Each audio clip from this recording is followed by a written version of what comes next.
Meeting of the Finance Committee to order on February 5th, 2026. Do you want to, Chris, do you want to call the Select Board to order? Looks like we have four, so yes, I'll call the Select Board to order. You're good. Okay.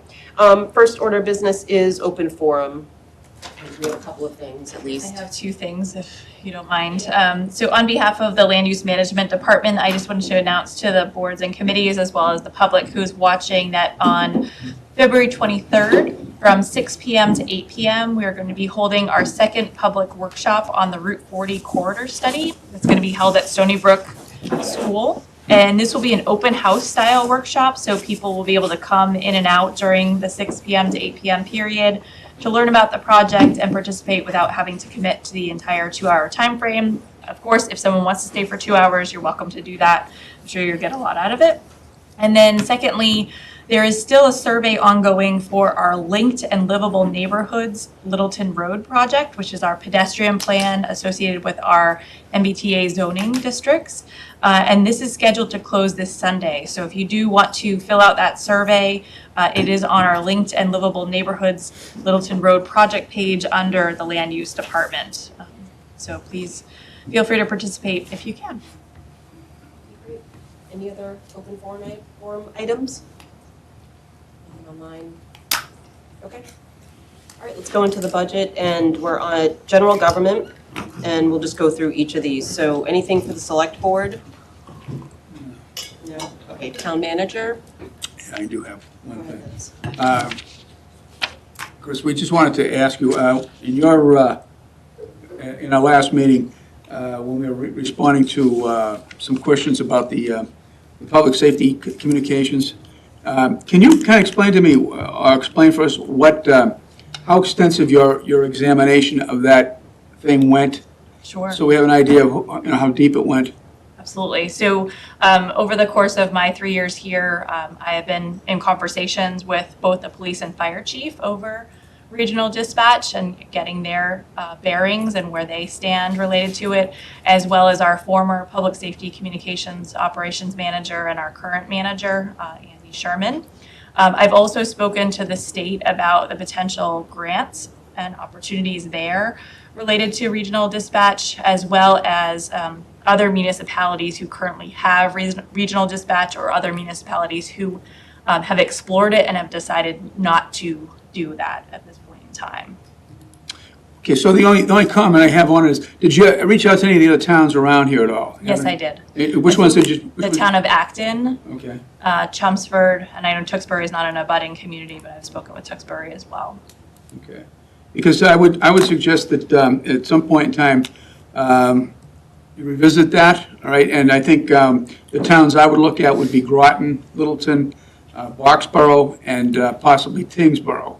Acton and Chelmsford are fairly good-sized communities. I mean, they have a pretty good budget, but I think a possibility for doing it with some of those might be it. And the other thing too is, you may want to, and I think the issue is serious enough because we're looking for alternative ways to get money off the tax levy. I mean, to get burden off the tax levy. To actually form an exploratory committee to actually go and inquire into those towns to see if we can get them on a record one way or the other. If they say no, fine, but at least we made an effort. Okay, that's my recommendation. Take that under advisement. Thank you.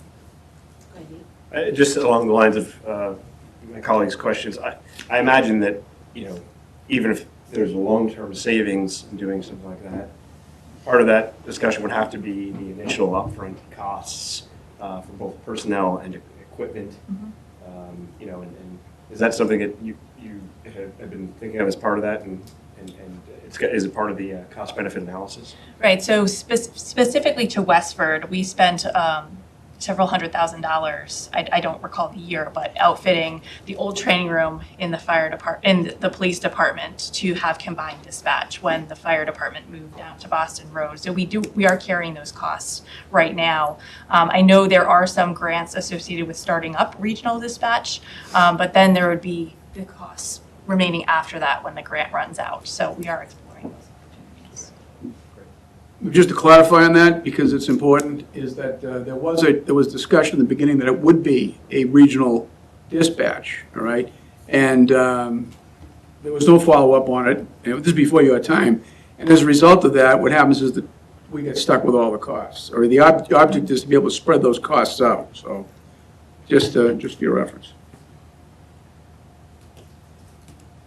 Okay, my question is about the communications consultant. Sure. And I did ask some questions, and you did, answer those. I guess I'm more concerned about our path going forward. Number one, we've got, I don't know, 30-some-odd thousand dollars in this year's budget to continue them for the rest of '27. Correct. If we keep going, that means it's going to be $70,000 in FY '28, correct, or thereabouts? If we continue with the consultant, yes. Right, if you can continue with the consultant. So I'm sort of looking at this as, what are we going to do over the next, let's say, year, to potentially a year and a half, to maybe wean off of the consultant? Or, because that seems like a considerable amount of money to spend on a consultant doing PR. I completely understand all of the benefits. I get it, and I see what they're doing on Facebook, and it is much better than it was. So I definitely see the benefits, but I'm just kind of wondering if there's a better way to go about this, because what I haven't seen are any metrics from them, really. What are our trends? Are we actually increasing reach? Are we increasing followers? Are we actually reaching anybody? And is this actually helping, or do we just have more Facebook posts? Sure. And I'm not seeing that. Yeah, so I can help answer those questions, and please ask follow-ups if I'm not getting to what you're looking for. So we are on board with Capital Strategic Solutions through December of 2026 through ARPA funding, and we are asking for additional funds to carry out the fiscal year to maintain those services. The first year that Capital Strategic Solutions worked for us, so January of 2025 through December of 2025, they developed and created a communications plan for us, and the select board is actually going to be reviewing that plan and potentially voting to adopt that on Tuesday evening. They have taken on a great deal over the past year related to our communication strategy. So they've developed templates for us, training materials for our staff. They do report out their metrics related to our LinkedIn, Facebook, and news flashes on a monthly basis. That goes to the select board on a monthly basis. If people feel that they want that to be out in the community, we can talk about that. We have seen a substantial uptick in the number of followers and the reach that we have. They are currently preparing our annual report, and they'll do that next year as well. They're working on special projects such as our pay-as-you-throw PR, and they have helped us with all of these guidelines moving forward. So they will also be presenting to the select board on Tuesday night what our strategy is for calendar year 26 to increase the outreach, to increase our communications. And this falls in line with one of the select board's strategic goals for organizational communications capacity, coming up with different metrics as well and hoping to meet them, identifying model towns for benchmarking communications, and to consider whether we expand outreach tools and what those tools may be. So I see us having a real clear path come June of this year of what we would want to do related to fiscal 28. If you look at many communities of our size and the needs of the residents or the desires of the residents, many communities have a full-time communications analyst or department coordinator or something like that. So we're analyzing the pros and cons of a consultant versus the coordinator moving forward. Okay. Question? I've watched the WestfordCAT has been doing what it can to get information out, and I'm just wondering if that relationship can be developed even further. I know that it's kind of limited to if it's on TV wise, it's done to cable, but online it has a presence, and I was wondering if they might be able to even handle like a direct contact kind of program that people could give their emails and then they could provide the bulletins that you're trying to get out. Have they been able to is their capacity?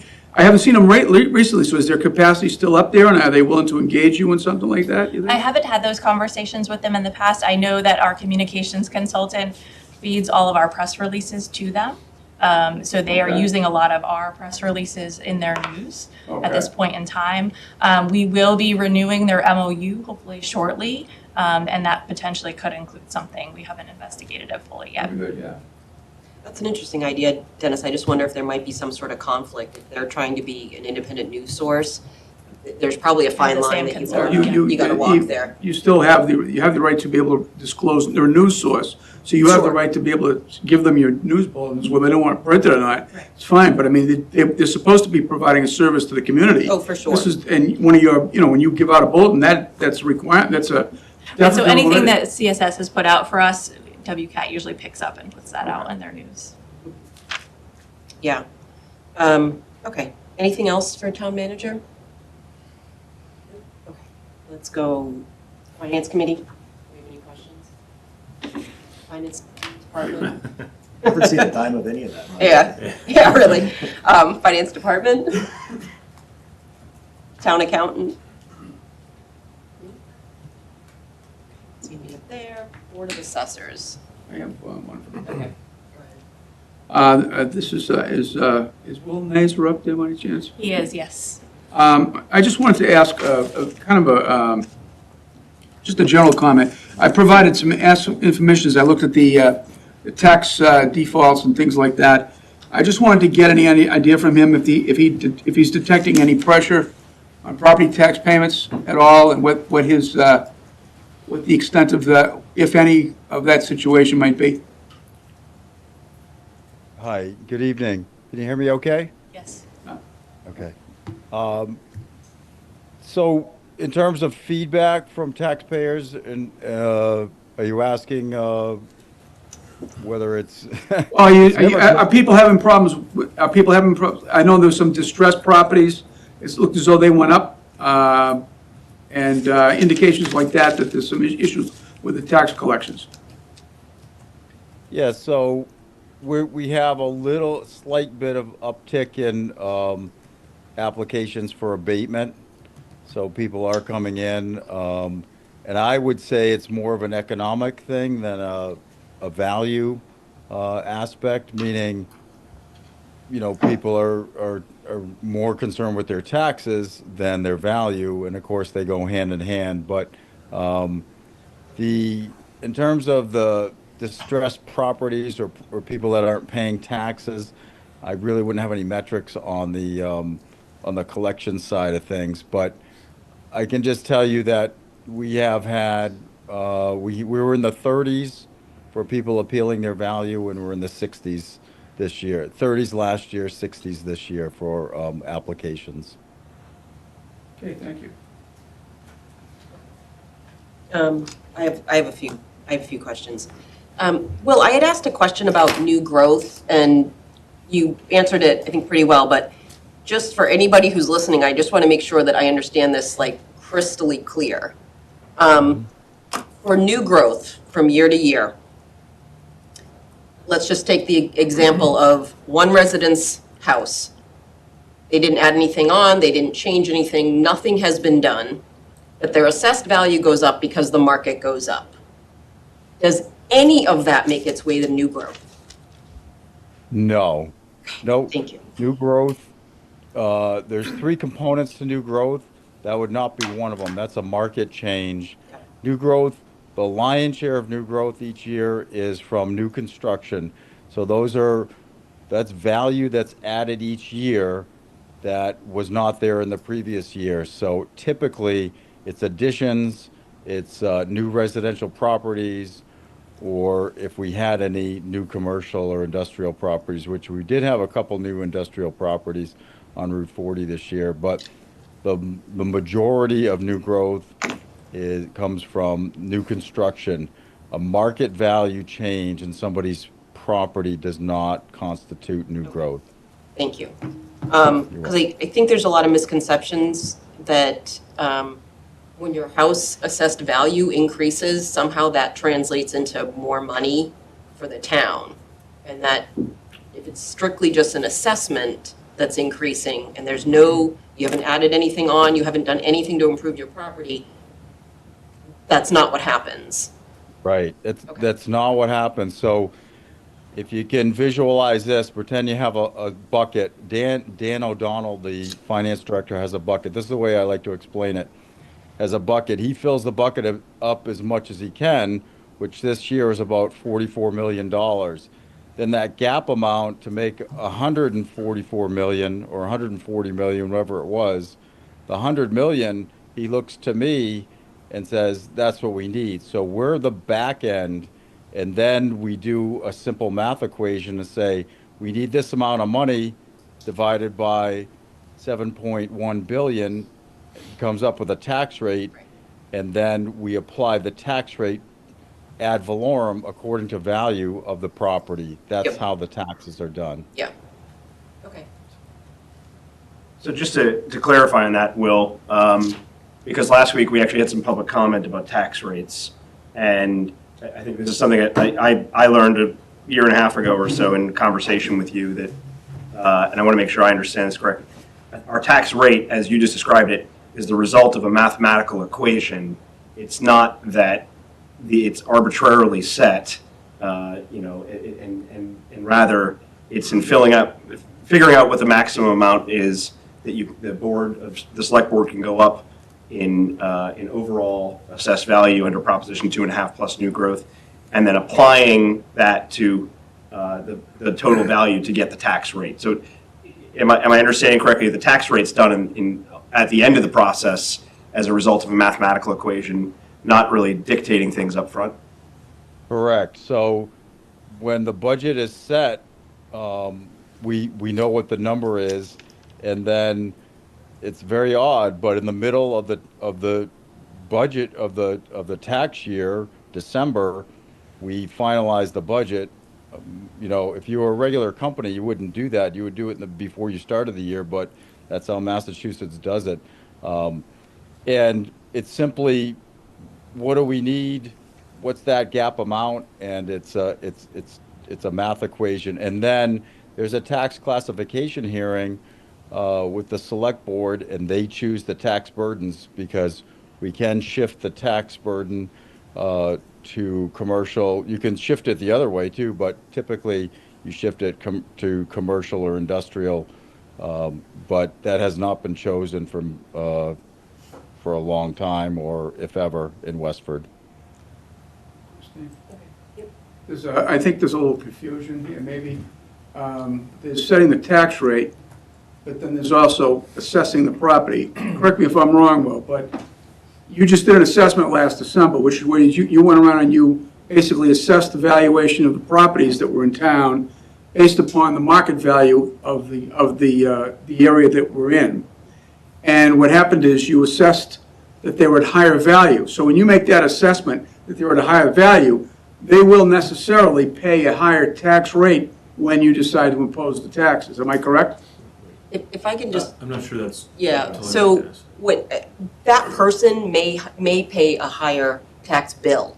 That's what I'm talking about. Yeah, You can't say rate. but you can't say rate. All right, so fine. And it doesn't mean that the town is necessarily getting No. more money. They're still getting this, it's just that person is gonna be paying a little bit more of that total. I think that's what we need to be careful of, and I'm a little hesitant to keep going further, because I feel like we're getting into the weeds, and we're just gonna like confuse people. But if that. If you want to watch the select answers- board tax classification hearing from November That may. of 2025, that may be helpful. Yeah, that sort of slows it down, but more or less, everything that was in the levy last year, that whole levy, that whole collection base grows 2.5%. So if everyone's assessment went up by 10%, we can only collect 2.5% more on that base. So what would happen is, even though your assessment went up, your tax rate would actually go down in that case. Yeah. So the total amount we can collect on what was on the rolls last year can only go up 2.5%. Individuals may see their assessment go up or down, so you may pay more or less, but collectively, we all pay, the whole unit pays 2.5% more, if that makes sense. Yeah, so typically, your value goes up. As the values have climbed, if you look at the tax rate history, your tax rate has gone down. So again, it's a balancing act with in the math equation. So as you push the values higher, the tax rate actually comes down, and that's That's what's occurred. So it's gone, this year it's $13.11. Previous year was $13.47. Previous year was $13.77. So if you look at that, it's tumbled down each year. And that's because the value has gone up. But again, you're not, just what Tom said, you're not collecting, you may be paying more, but we're not going after people. We're not saying, hey, we need more money. That's not how it works at all. John Fryer? Yeah, so I think part of the confusion here is related a bit to some of the questions I've asked, which is what's the split between the excluded debt that appears on the tax bill and the levy that appears on the tax bill. All right, because people's taxes can go up by, even if the assessment hasn't changed, by more than 2.5% because there's more on the excluded debt. And thank you, Dan, for producing the charts that you have about what's going to happen with excluded debt relative to, an average family house in Westford over the next few years. So that led me to ask the question, why don't we split out the excluded debt versus the levy on the tax bill? And I would hope that we take that under serious consideration because, before I became involved in this process, I didn't understand that there was excluded debt or even what it was versus what's a levy. And I suspect there's a good number of people in the town who are the same way. But if you break it out on a tax bill, we may get a lot of questions about what do these two things mean. But once they've been explained, I think it would make it a lot clearer for people down the road. Another question from the public one. Okay, I just wanted to, I don't know who's running the thing, but I wanted to bring up that chart that I sent to Dan. Dan, are you able to bring up the chart? Sure. Sure, go ahead. I just want to have a request for the select board and Kristen. If possible, I think anyways, it'd be valuable to invite the finance committee to the tax Oh, sure. classification hearing Sure. in future years. And Just 'cause- You're welcome in that meeting and every meeting. I always watch. You Well, don't yeah, watch it? yeah. You want a special seat? Is that? Maybe just a reminder or something. Just because I think we could probably head off some of this discussion, because I remember we had the same thing happen last year, and knowing that you have that discussion about this would just be, I think, valuable. Yeah, watching Will go through this in like 25 minutes, Yeah. step by step, is Right. pretty helpful. Yes, thank you. So let's, I don't know if we can memorialize that to invite the FinCom. Thanks. So this is a graph that I created from Will's data, and it shows the average tax bill. So it's not tax rate, it's what an average property tax owner would pay, split out into the 4 different categories. So there's industrial, commercial, personal property, and residential. And it goes from 2017 over here up to 2026. So the top line, that turquoise, is industrial. And you can see that has come down over the years. It kind of bounces around a little bit, but it comes down. That sort of magenta-ish, maybe it shows this more pink line in the middle, is the commercial. And the commercial kind of, again, sort of bounces around, but sort of stays pretty level over the 10-year period. If you look at the green line, actually, I'm going to go down to the bottom line, which is either black. I think it's actually navy blue, but it looks more black. That's personal property. I'm not going to try to explain that because I don't really understand why that does that, but it's like 3%, so I'm going to kind of ignore that for now. But if you go back to the green line, that's residential. And I was trying to get it to show a little more dramatically, but you can see it is a straight slope, just curving up. And from 2017 to 2026, the average tax bill has increased 38%. And our, what is it called? The percent of the total levy that residents pay versus all of the other 3, the commercial, industrial, and personal property, has gone from 85% in 2017 to 90.4 in 2026. So we know that this is happening, right? Yep. And, I'm not sure what my exact ask is, but I thought it was just sort of interesting to kind of see this all kind of laid out. And I understand that the commercial, industrial, and personal property, you know, the way that their properties get assessed is completely different from residential. So there's that at play as well. I know we're trying to attract businesses. But it does seem a little odd to me that, especially the commercial, they're paying almost the same tax bill they were 10 years ago. And that something just seems a little unfair, maybe, about that. Well, can I respond? Go ahead, I'm done. Will can step in on this and correct me if I make a mistake. But it's basically based on the value. So what's happened is the Westford housing stock has become more and more valuable. Sure. And so from the Economic Development Committee point of view, the reality is that most of the commercial property, industrial property has not gotten more valuable. In fact, the industrial's gotten less valuable.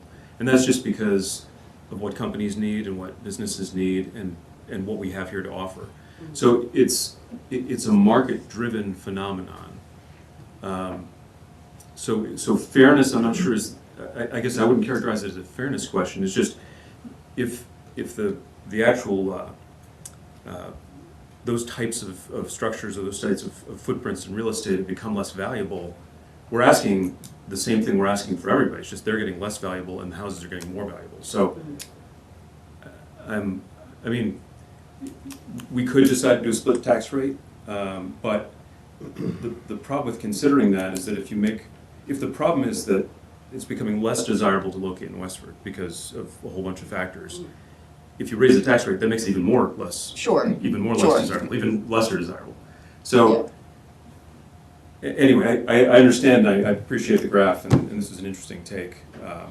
Yeah. But I think it's not, fairness implies there's like a judgment of who should do what. This is just the value of people who invest in Westford have seen their value go down if they're in the industrial space or their commercial space. But wouldn't this would be the conversation, I mean, I think your point, Tom, is a good one, which is probably at any town nearby that has a unclassified rate, this looks very similar based on, you know, residential. In other words, if you have an unclassified rate and everyone's paying the same rate, the markets have shifted this way over time in value versus towns that do have a classified rate.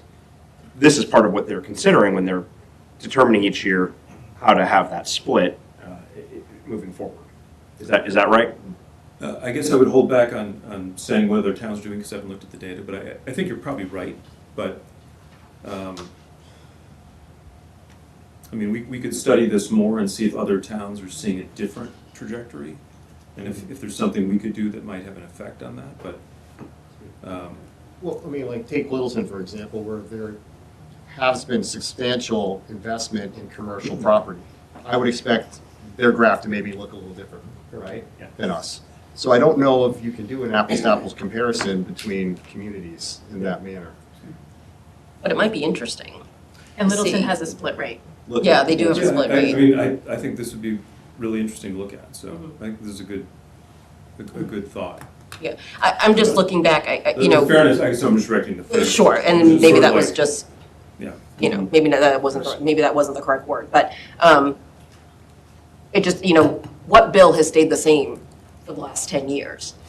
You know, I mean, maintaining the roads hasn't. So I think that's where the fairness kind of came into my head. Maybe it's not exactly the correct word, but, and again, I understand that, you know, we want to attract businesses and, you know, certainly not trying to, you know, shoo them away or anything with a high tax bill, but I just think it should be maybe something that we look at a little bit more.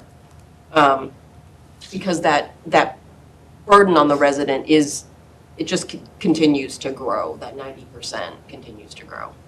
So we did discuss this when we set the tax rate, and it is very clear because of the very small percentage of the overall burden that's paid by the commercial base, because it's teeny, in order to make any meaningful difference to an average residential tax bill, we would have to jack the commercial tax rate up to an incredibly high amount. Absolutely. And that is going to go counter to our ability to try and bring more commercial tax base into this community. But I'm not even suggesting that. I'm suggesting maybe it just doesn't look like, you know, residential is going like this, and commercial staying like this. So You what's know? your solution? So a very slight split.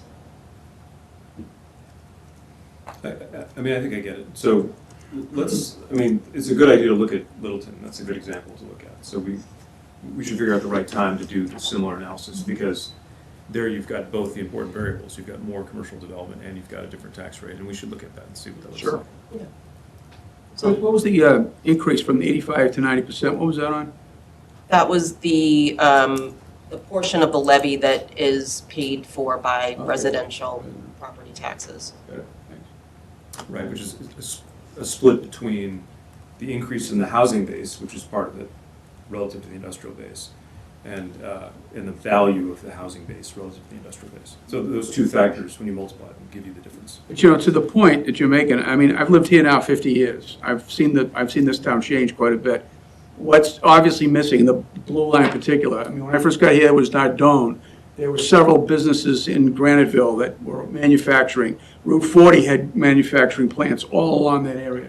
And they're all gone now. They're just gone. So the industrial policies that have guided the area have kind of caused that. And you and I have had this conversation on the commercial. You're only 10 minutes away from New Hampshire. Retail is just impossible here. So So I have a question from the public, but Okay. you may have already discussed it, but I'll just read it for the Sure. record. So Heather Fitzpatrick writes, I think it may help to explain to people why they have more than a 2.5 growth on their individual tax bills if they haven't done any improvements. Basically, someone's assessment has to be going down then, correct? And then she writes, I think it needs to be explained by the individual tax bill that is higher by 2.5%. I'm not quite sure how to answer that. Yeah, I think, I understand what she's saying, but there's so many factors involved that it's a little difficult to say if you don't have an exact example. At least I couldn't explain it without a specific example.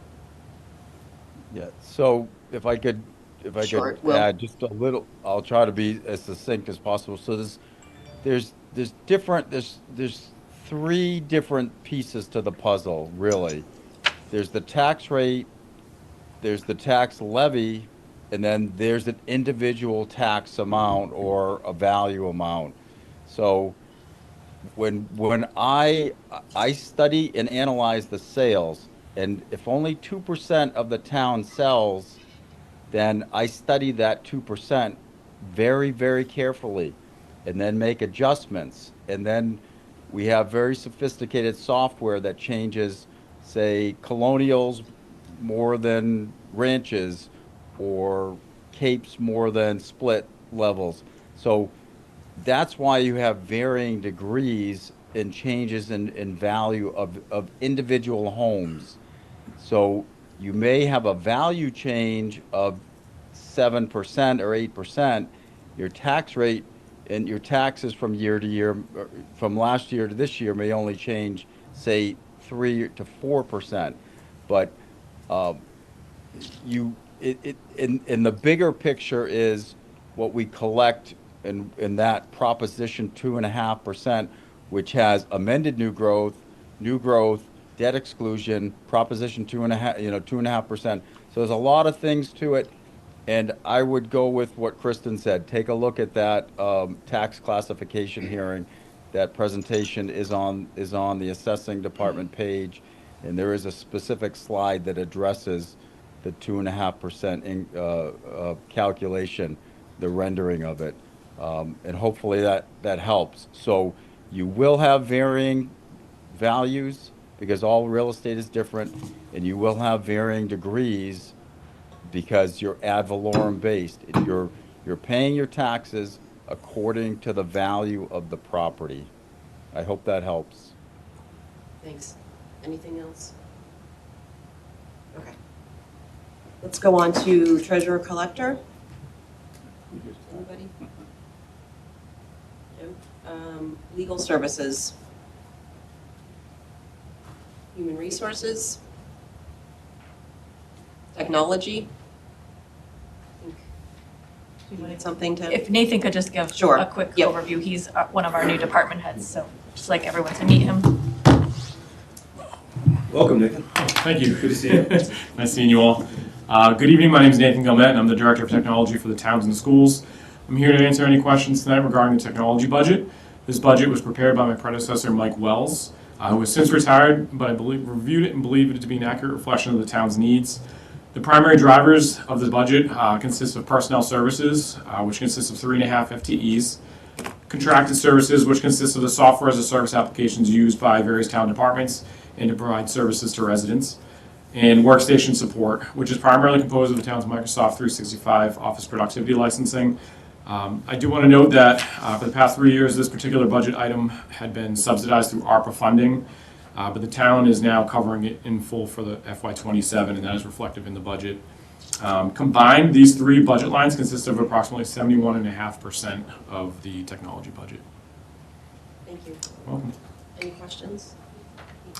Good to see you, Nathan. And I've already had the pleasure of interacting with a technology challenge I had, and in no time at all, Nathan resolved it. So I just want to express my appreciation on the record for that. But my question is more along something I had asked Kristen about it in the earlier budget hearing. We just want to sort of put it on your radar as well, which is a question of the many services that are available for payments for residents. Yep. By my count, there's, I think, 3 or 4 different platforms, some of which have fees if you use a credit card, which is understandable, and Yeah. others have a flat fee, and just consideration, and I don't know if you have any thoughts or experience on this, about looking at what a long-term strategy might be to reduce the number of different usernames and profiles that a resident might need to pay everything from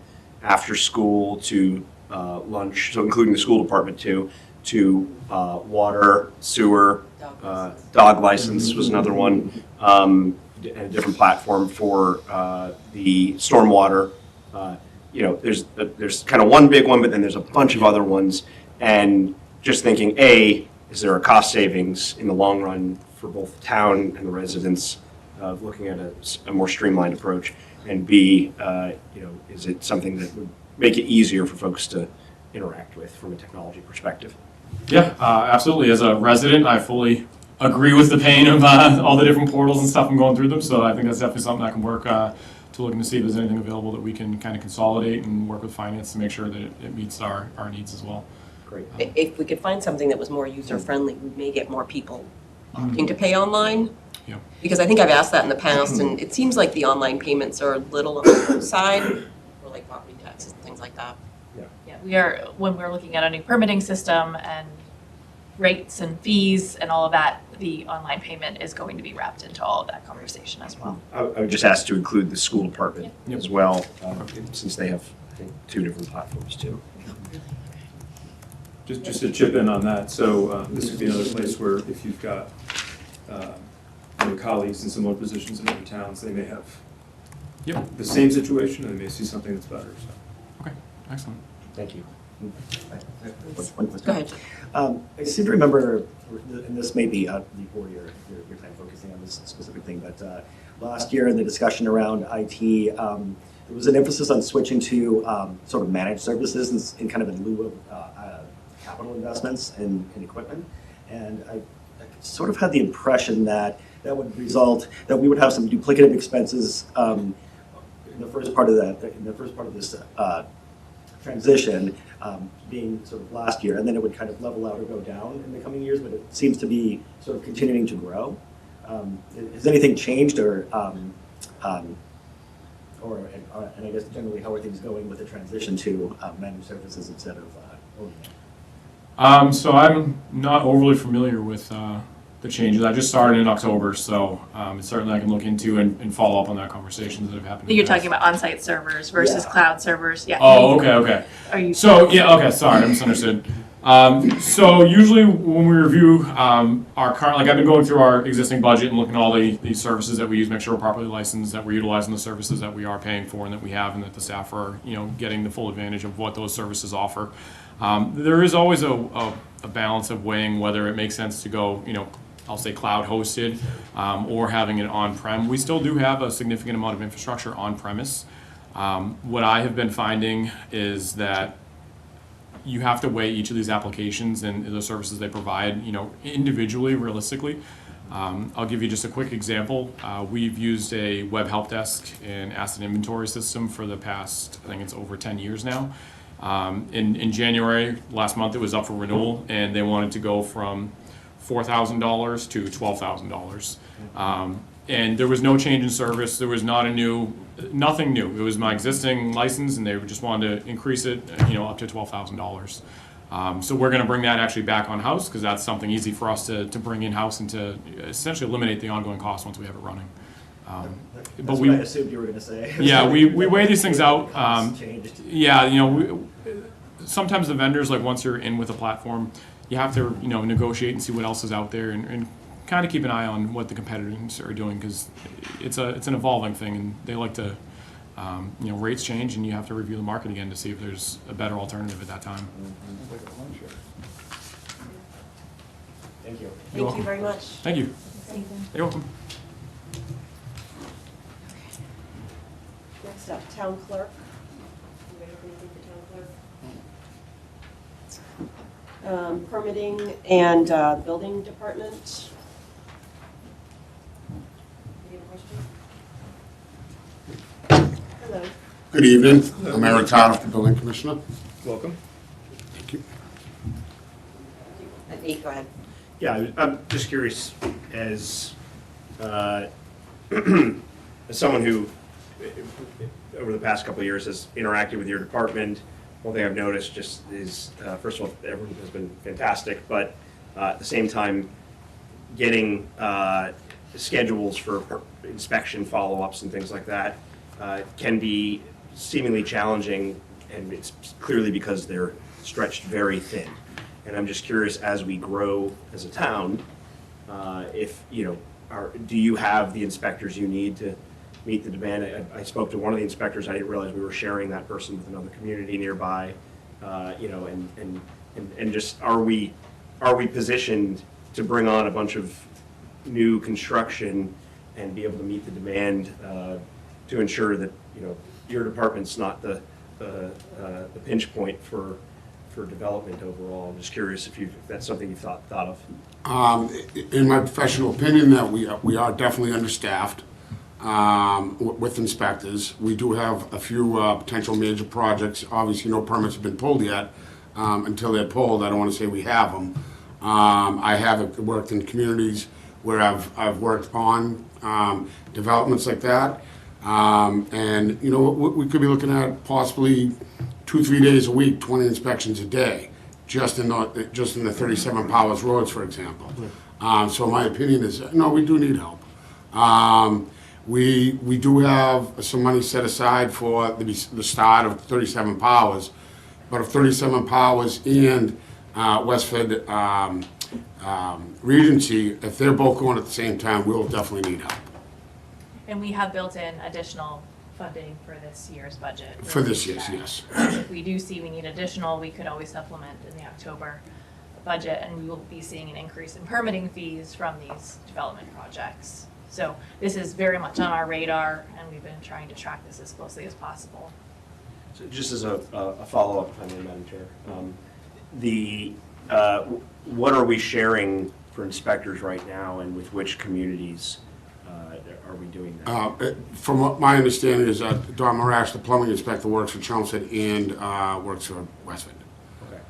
So maybe when you were interacting, we did have an interim building commissioner who was working for Groton and several other communities.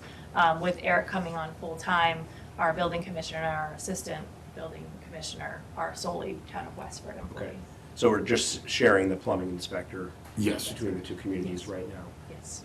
Okay. And it appears that it is not going to pinch anything at this point right now. We do have deputy inspectors that we may have availability if we do, once those big projects start.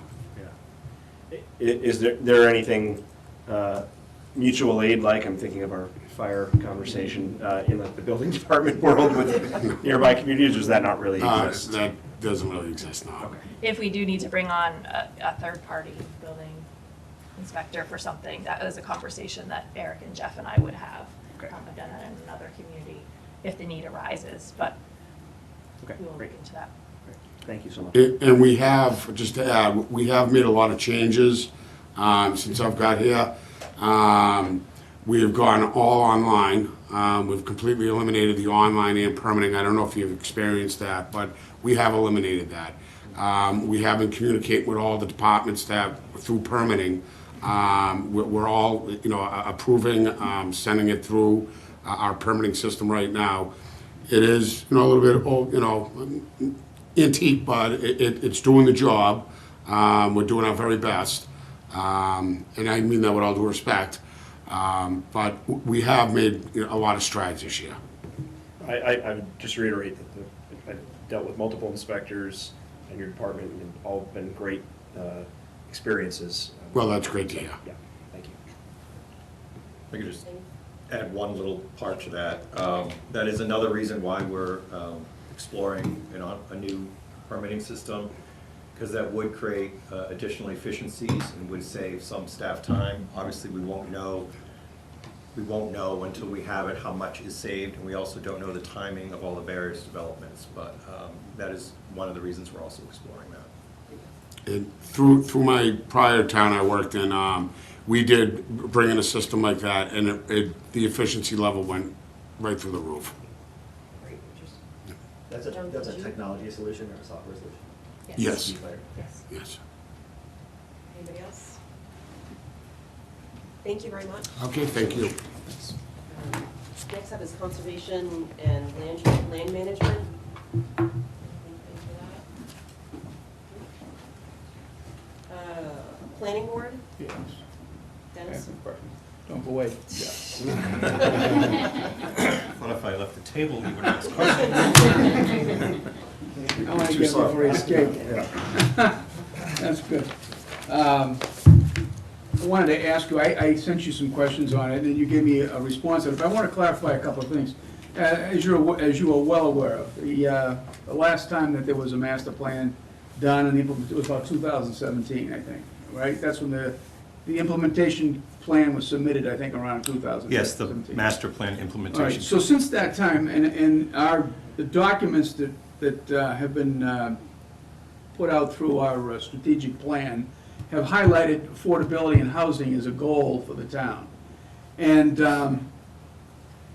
that particular committee made some specific recommendations with regards to improving the affordability in the town. One of them was to explore a bylaw, or zoning bylaws, that would allow in certain locations sort of a cluster housing, you know what I'm talking about? Smaller, larger, tight densities with more preserved open space to balance off the open space thing. And the second thing was, in certain parts of the town, to authorize possible duplex housing, in the sense that, not massive apartments like we're getting on Route 110, but much smaller duplex-oriented housing in order to diversify the housing. And I've never seen any bylaws to that effect to try to implement that. Is there any intent to try to do anything with those two concepts? So what I will say is, right now, actually through the Route 40 corridor study, that exact topic is being examined, so we hope people will contribute to that public process. That is one of the things they're explicitly looking at along that corridor as a start, is to see the possibility for duplexes or smaller density but still multifamily developments, similar to, say, Alder Point. That was a development that we found almost universally. People seem to appreciate that development because the style, it wasn't too dense by most standards. People like the character and look of it. So it seems, so far, we're still about halfway through that public process. There is some appetite for limited opportunities for either duplex or slightly higher density, but not apartment buildings. We're talking. That was the point I was just going to make. Yeah. It was, even in that committee meeting back in 2017, there was a concern that if the apartment houses are too massive, eventually what happens is we kind of lose money with regard to what services were provided as opposed to what we get for revenue. And the idea of keeping them tight and together allowed us a better bang for the buck that we would get out of it. So I would strongly recommend that you continue looking at that. And we hope you'll continue to participate in that public study. We did note also a couple things that the Master Plan Implementation Committee, they did suggest, so we have been chipping away at that. I'm good. So.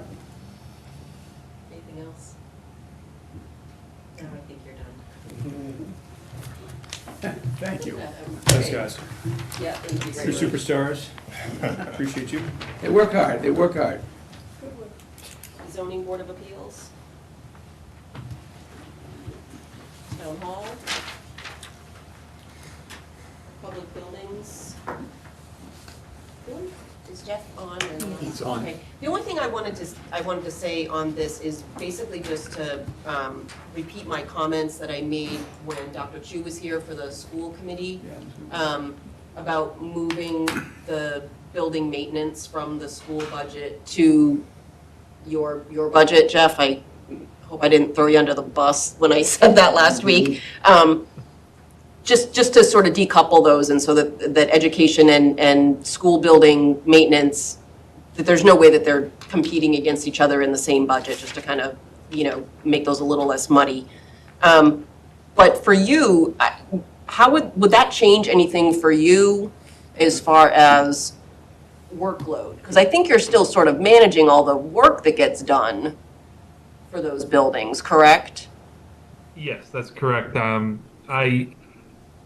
I think that pulling our school maintenance budget out of the school department umbrella, so to speak, would actually create a little more work for us at this point in time from an administrative perspective.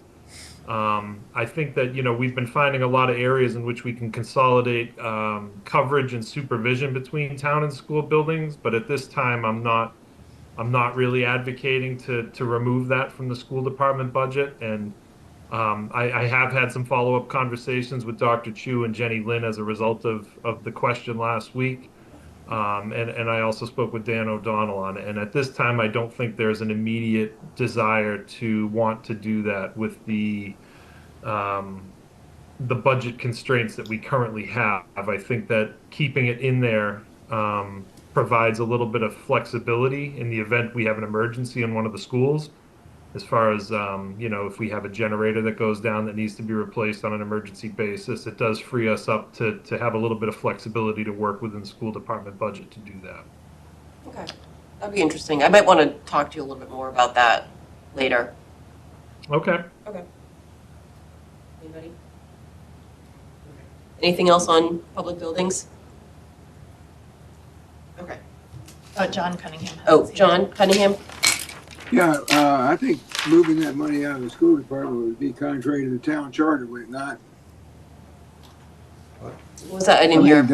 Might be a town charter issue to separate the. Yeah, the town charter calls for the school to be responsible for its own operations and maintenance, similar to what the library has charged as the trustees.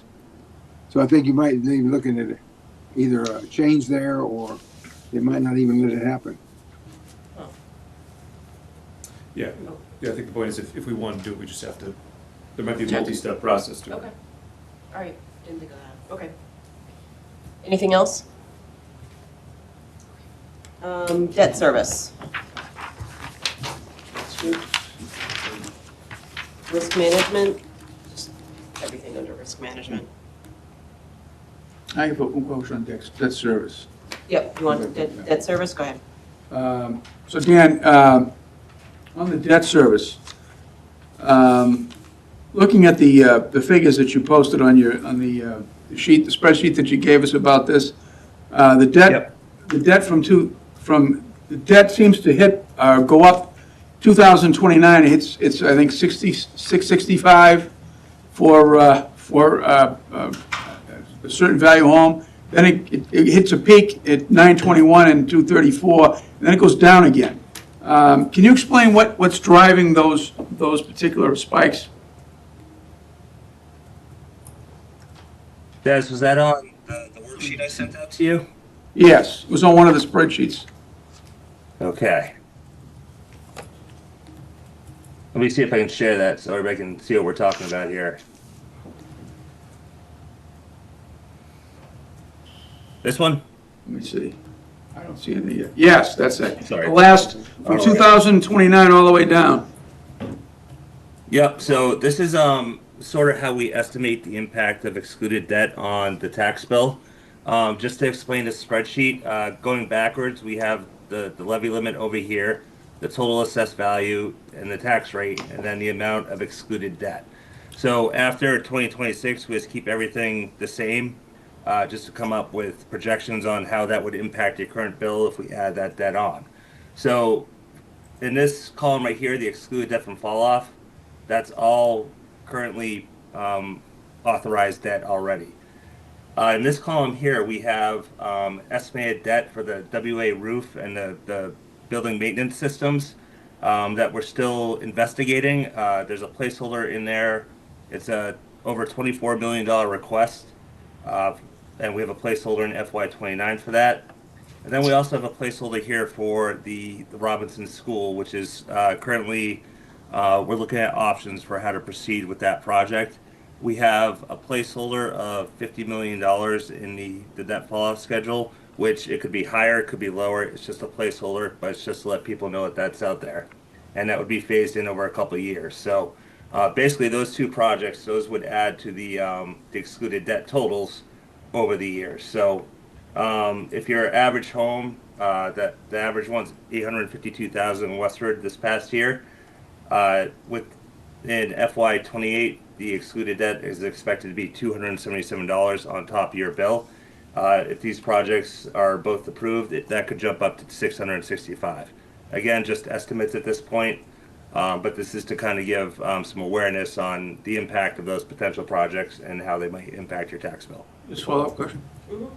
As I recall, when the library was scheduled out for the payments, the first few years were relatively low, and then they peaked around at a particular point, whether it's 2028 or 2029, they have a sharp increase.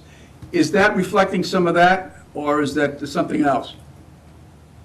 No, that was already authorized, so that was in that total column already. But I will tell you, for FY27, we are estimating $900,000 for the library, and then the year after, we're estimating $1.69 million for the library. So we'll see it ladder in over a couple of years. So, and how does that combine with what we just saw? Is that in addition to, or is it, would that be additional? So let me just share that one more time. We have Hannah Muller here, our treasurer collector as well, so she's also an expert on the debt. So it can happen anytime, Dan. The excluded debt from the fall off for the library is already included in this column here. The $3,081,000, $3,051,000, and so on. So the estimates are built in already because that was authorized. If I may, just to kind of like pinpoint, I think what he was asking, what you're seeing there, I think, is when we believe currently that we will be permanently borrowing. And when we permanently borrow, you're going to see a principal payment in addition to interest. Right now, you're likely seeing mostly just interest, which is a much lower cost than once the project will be permanently borrowed. Is that good? Dennis, you all set? I'm sorry. Okay, that's all I can, what can you say? Oh. Yeah, okay. All right, so that takes care of debt service. Anything on risk management or unclassified, just any of those three? Nope. Okay. Dan, you are up. Capital planning. Okay, we're gonna see how well my voice holds out over these two presentations. We have backup for him if needed. Yeah, Kristen's gonna jump in if I start losing my voice. All right, so first up we have our capital presentation. We do have some new members this year. Shana Farnsworth is the alternate for school committee. Jared Broberg is resident at large. Tom Winberg is our new rep from Permanent Town Building, and Jamie Holmes is on the Community Preservation Committee. So we did meet 6 times beginning in September, and we met last week to review all the capital needs and to wrap up everything that we thought was critical for this year coming up. All the projects had bids and quotes. We have this database that we use to track everything, and department heads can upload documents into it, and it really keeps track of everything nicely. And we are utilizing the Tecton comprehensive process to guide the departmental reports, or requests, I should say. We have a link to that in this presentation here, to the Tecton report that was given to the select board in their first meeting in January. As always, we work well with other boards such as CPA, Permanent Town Building Committee, and so on, just to get their input to have this as vetted as possible. Again, our department heads did a great job getting us all the information they needed. Our current capital stabilization balance is $611,000. We're not planning on using any of that at this point. We do, however, have numerous sources of revenue for our $14.4 million in recommended projects, and we list all the ones here, but I'll go over that in a few. The 5-year total capital request exceeds $80 million, which every year since we started back in 2009, it's been over $50 million for a 5-year request. And then, again, just a detail on the participation from the capital committee made sure this was a great process. So here's the 5-year summary according to the database. There are totals at the bottom here that kind of shows some of the large projects. This $26 million out there, that's part of the WA roof and the business management systems that are out there at this point. That still needs to be vetted some more, but the ones for FY27 are well vetted at this point. So kind of jumping in. Here's a list of all of the capital items that we're raising and appropriating using free cash. We have some normal, starting off, we have a request from Town Manager's Office for the townwide digitization. This will be a recurring request going out many years to try to get all of our paperwork digitized to save space, just have easy access to it. Our normal requests for town and school computers and network upgrades. We do need to replace the Wi-Fi in the middle schools in WA and the telephone system as well. There's one here for the 51 Main Street Building Stabilization and Reuse Project for $330,000 under public buildings. And if anybody wants to ask a question as we're going through, feel free to interrupt. It will help save my voice too. We have NAB's fire station generator replacement, replacement of the sprinkler dry valve at the Council on Aging, and the fire pump replacement at the DPW garage.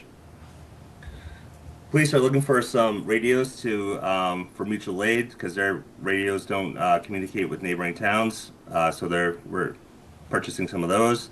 The thermal imaging cameras for fire are obsolete, so we're looking to purchase 7 for fire apparatuses and 3 for ambulances, which is why it's split between general fund and ambulance.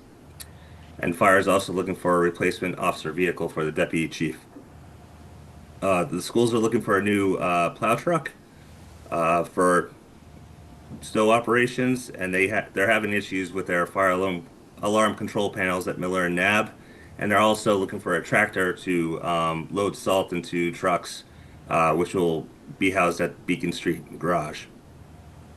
And then highways continuing their vehicle and equipment replacement program with a front end loader, 6-wheel dump truck, and wheeled excavator.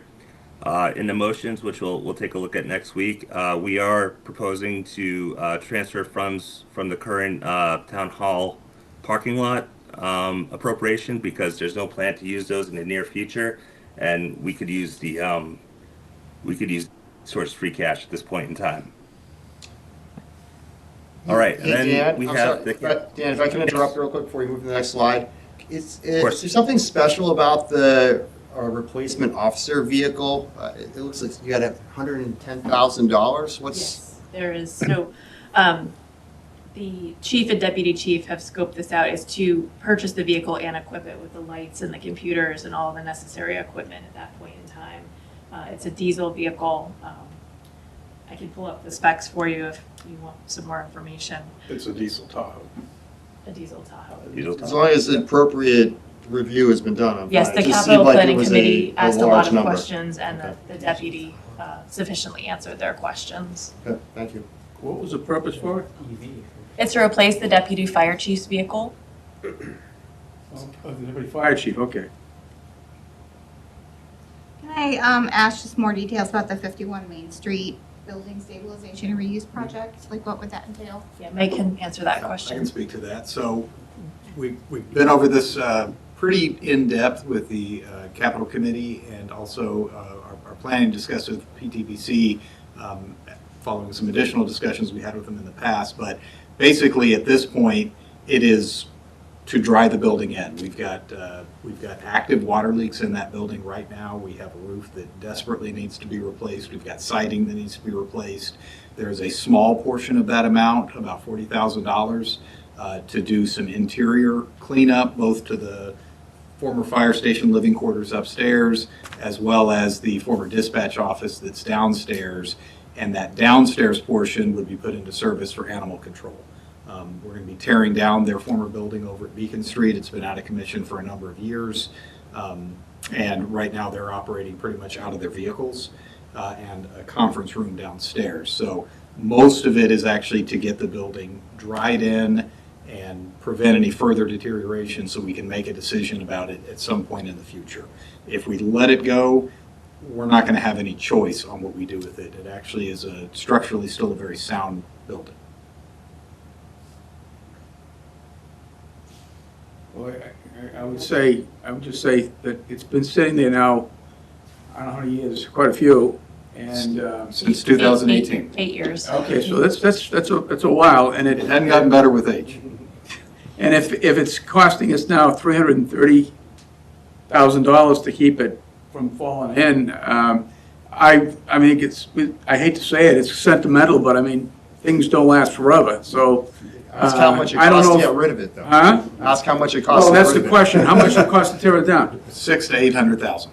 600,000 to 800,000? Yeah, and it still is a solid structure, and we've got use for it now. We're using it as storage, considerable storage, both for the downtown sidewalk plow that we use during winter events. We use it for veterans events storage. All the common event storage happens in there. We keep police vehicles in there, and it does have use for us under a variety of different scenarios if we were to ever repurpose it.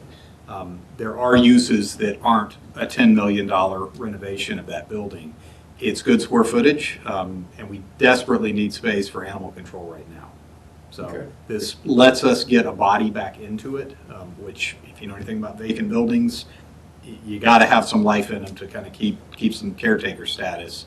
But really the big investment is to preserve a decision while we wait for the Robinson study to take place, because it has, depending on what direction we go with other, both with Robinson, with Abbott, with Day School in the future, there's different things we could do with that other than tearing them down. But if we tear it down or let it fall down, we won't have any of those options. Well, the only thing I would say is that I believe that there was some plans prepared for another building to go there. Correct. And so,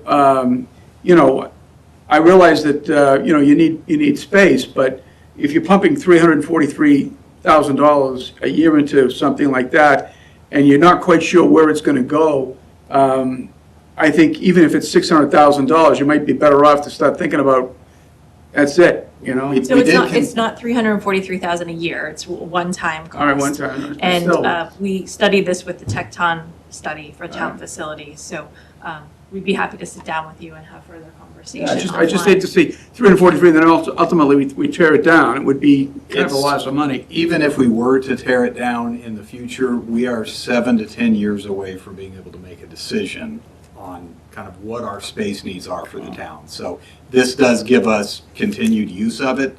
If it continues to deteriorate, we're not even going to have it for storage.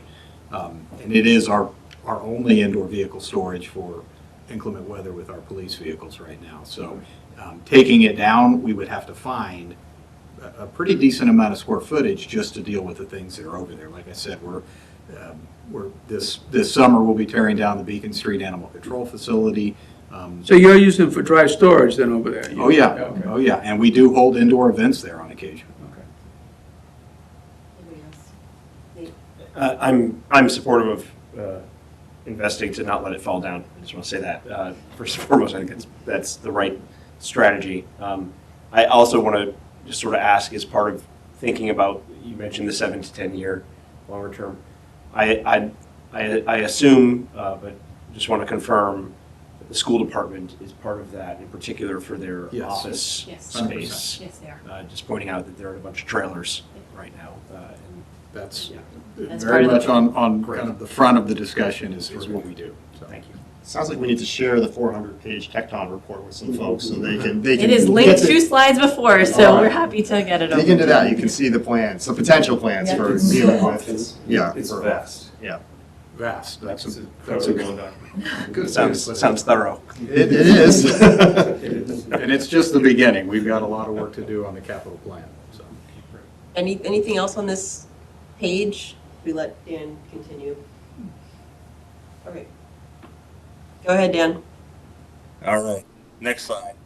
All right, this is the funding from other funds that's not free cash. So we're starting with CPA here. We have $290,000 for the design for the museum ADA upgrades and exterior improvements.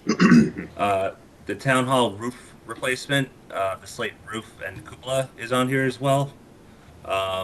The Frost Rowan Bush tennis court replacement, which went before CPA a few years ago, and they asked Cal to bring it back again in the future. And we have some Granville ball field safety improvements, which is basically spectator netting, the design for that. And then there's some Jack Walsh parking improvements where there's sort of a bottleneck right there with the current field, so that should help improve the flow of traffic in and out. So CPA is meeting on Tuesday night again. Their meetings have been very well attended. I think Jesse actually sent them the recording over to WCAT to be uploaded onto YouTube. So if anybody wants to check that out, it should be online. Next category, we have enterprise funds, which are typically retained earnings or borrowings.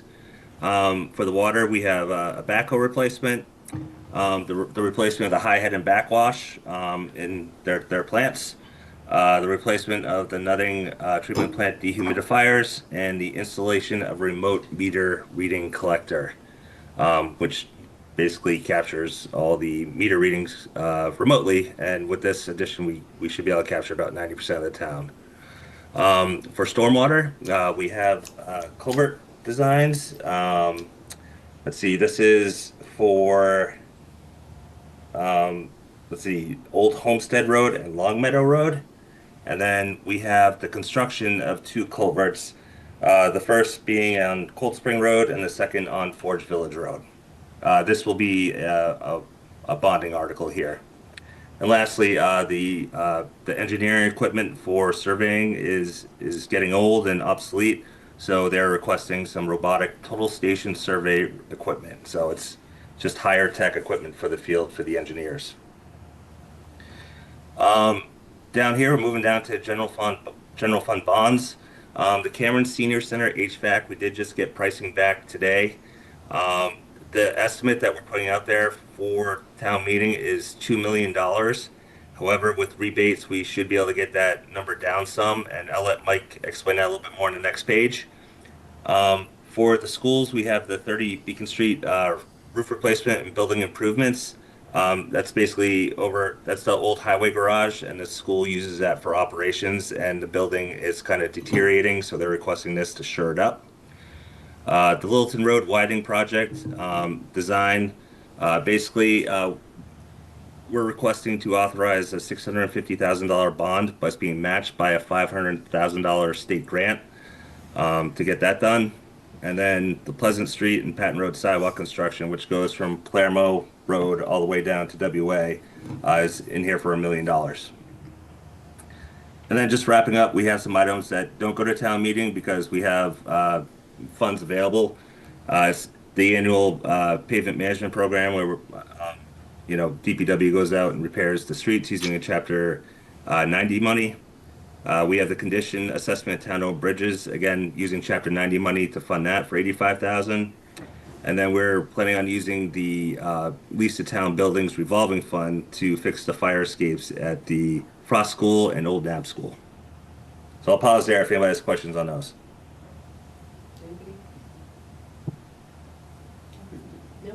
I'm not hearing anything, so I'm going to go to the next slide and hand it over to Mike.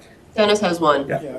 I'm looking at the Frost Rodenbush Tennis Court replacement. Is, Yep. what is that? Is that 603? 603. Okay, so, I mean, what are they gonna take, the entire thing out? The entire, and what's the condition with it now that it has to be replaced? It's extremely deteriorated. Is it? Yeah. Yeah.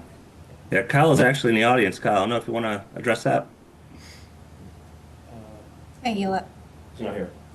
He's online. Oh, on the. Oh. Can you hear me? Yes. Yes.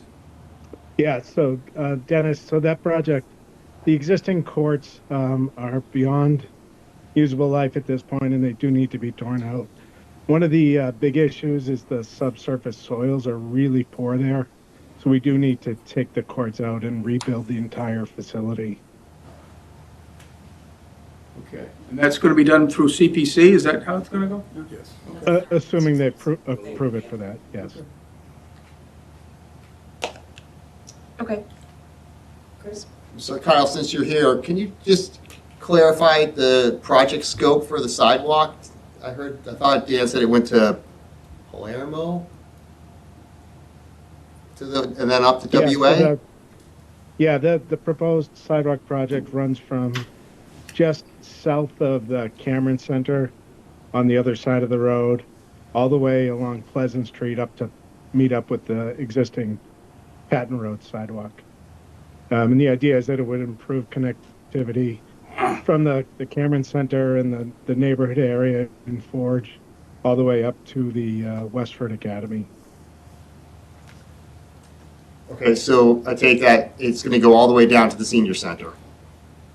Not quite all the way down there, Chris, but fairly close to there, because there's existing sidewalk on the other side of the road currently.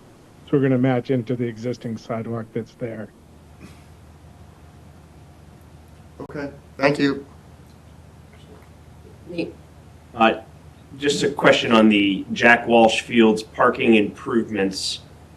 You just said, Dan, sort of like a funnel, but then it says replace unsafe equipment. I'm just wondering what, parking improvement, what that means. I don't know if that's Dan or Kyle. The Where are category, you seeing that, Nate? under the category column. On the far right, after Jack Walsh Field and parking improvements, 40,000. Oh, okay.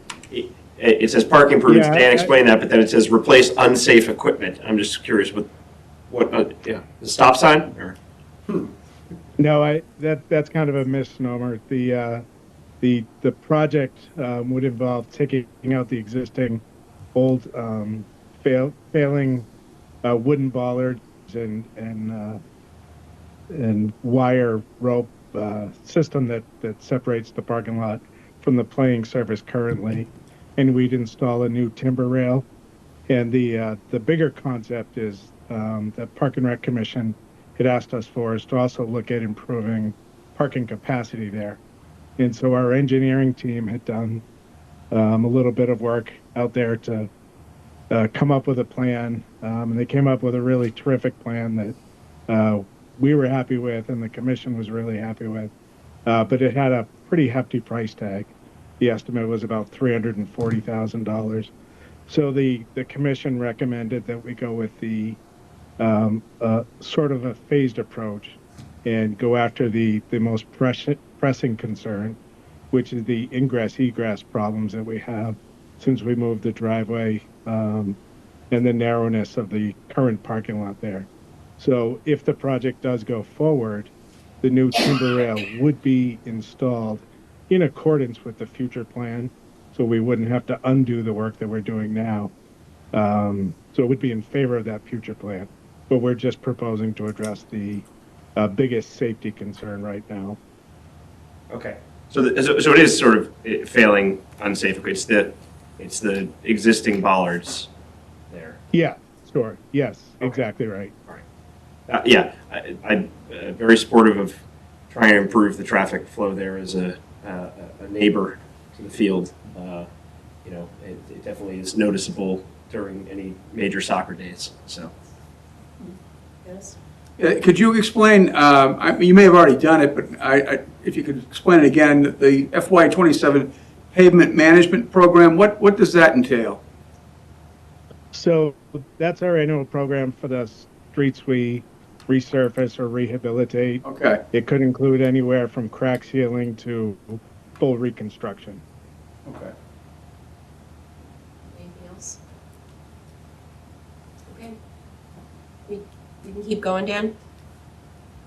Sure. All right, I'm gonna hand this slide off to Mike to explain. I'm sorry, If you there will. is one Oh, is there question one- online, is I'm there a sorry. question? Heather asks, would paving the parking surface subject them to stormwater? I'm assuming she's asking about the Jack Walsh Jack fields. Good question.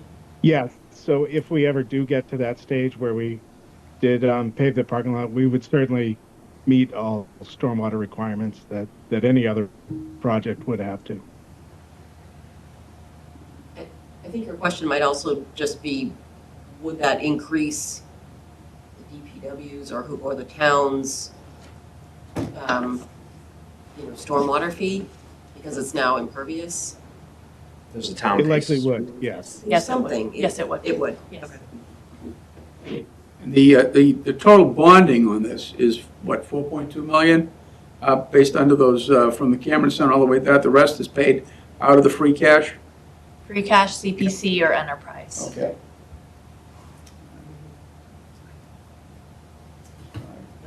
Let's keep going.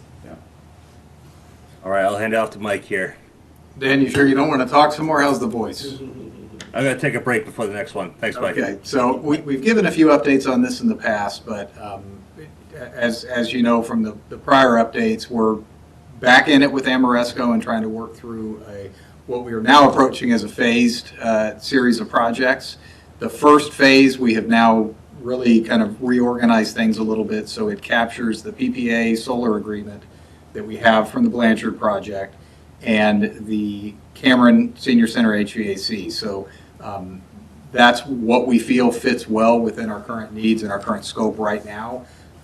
By having that as a first phase, we really go through the full DOER process to get the Energy Management Services Agreement in place, and future phases are made much simpler by allowing us to simply do those as amendments moving forward. The next phase we are looking at right now is being the building management systems that Dan talked about in prior slides, and you can see on the third bullet point there. That really will be a comprehensive replacement, a full replacement of all of our building management systems at our buildings, which in some cases, at least in one case, is still very old pneumatic controls. But that will allow us really not only to operate significantly more efficiently, but really save us an enormous amount of time on staff time in maintaining these systems and troubleshooting issues on these systems. Stepping back to the Cameron, so we have an existing debt authorization from 2022 for $1.1 million. The project that we're bringing forth now is roughly the same scope as what we had back in that original time frame, although we are adding a layer of controls that will allow the existing gas-fired boiler system that provides most of the heat to work in tandem with a new electric system and air pump. It is a VRF one-to-one replacement. We are actually moving from the old Sanyo system to a new Trane Mitsubishi system, so we should gain some efficiencies, but really the biggest gain is going to be having that control system that has the two systems talk to each other and lets the heat pump system actually provide a certain stage of heating. So we're getting some partial electrification out of that, which will help with some of our decarbonization goals. This is the price difference really from had we done it in 2022 versus doing it right now. So we have waited and allowed those prices to escalate significantly. The prices we got back just today are just shy of $2 million. That is prior to any rebates. And also I'm looking to see if we can look for Green Communities funding to help supplement that, as well as some other options on the incentive package. My hope is that I can bring that number down to somewhere in the 1.7, 1.8 range after that's done. But we do want to ask for the full amount so that we can move forward anything we don't use, obviously, we turn back. And we don't know if the Green Communities application would be successful, but that's the path we're moving down right now. What we're looking for, the third phase, is actually the Westford Academy roof. Now, you know, this roof is in bad shape now. It has well exceeded its useful life, as well as the issues with the HVAC units, having just constant issues for Jeff and his team.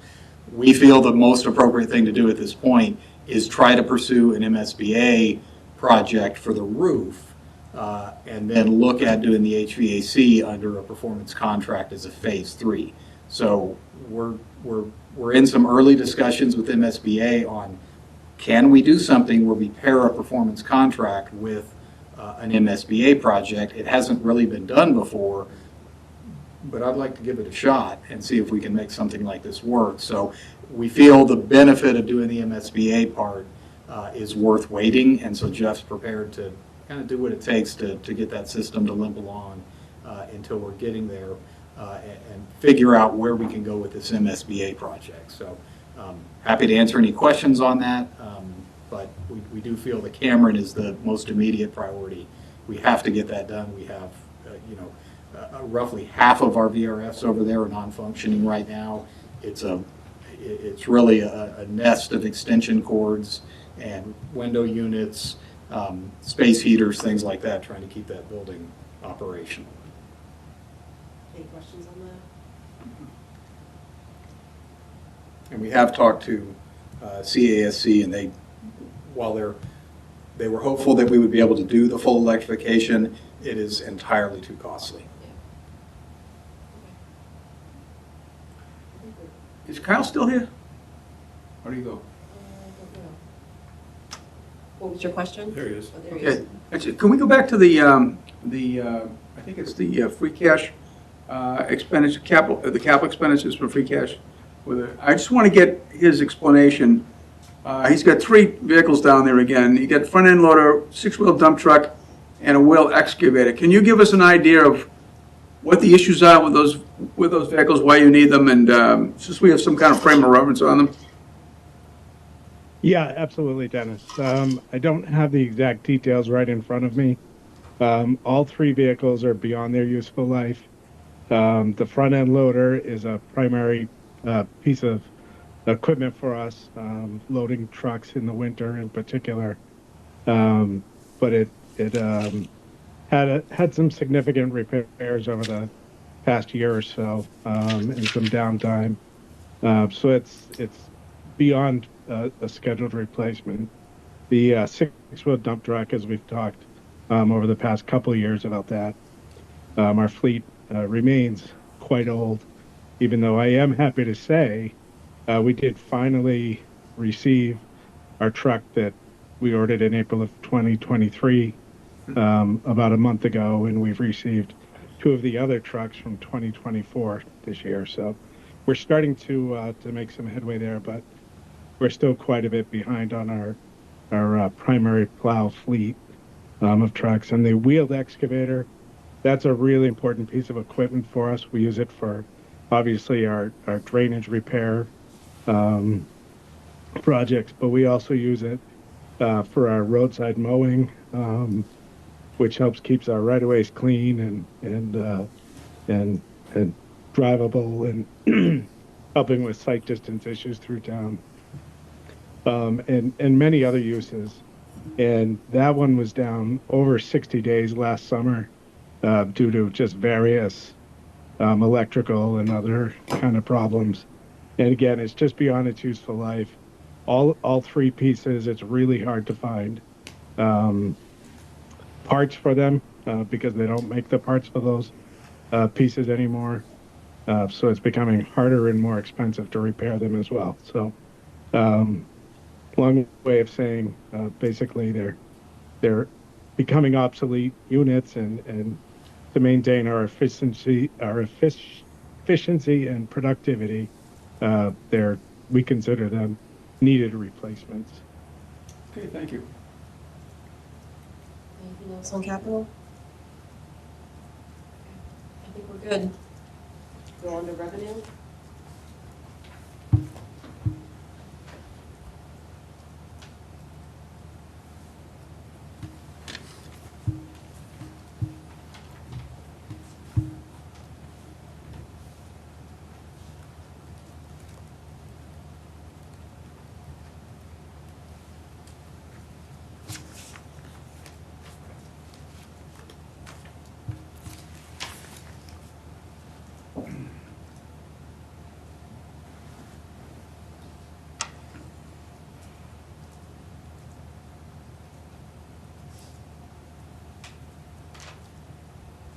Dan, you're on mute.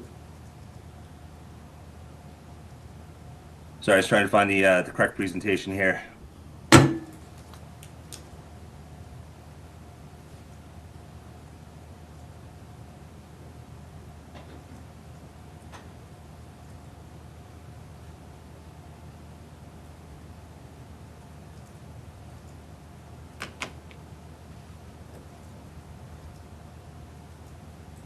I apologize. 1 second.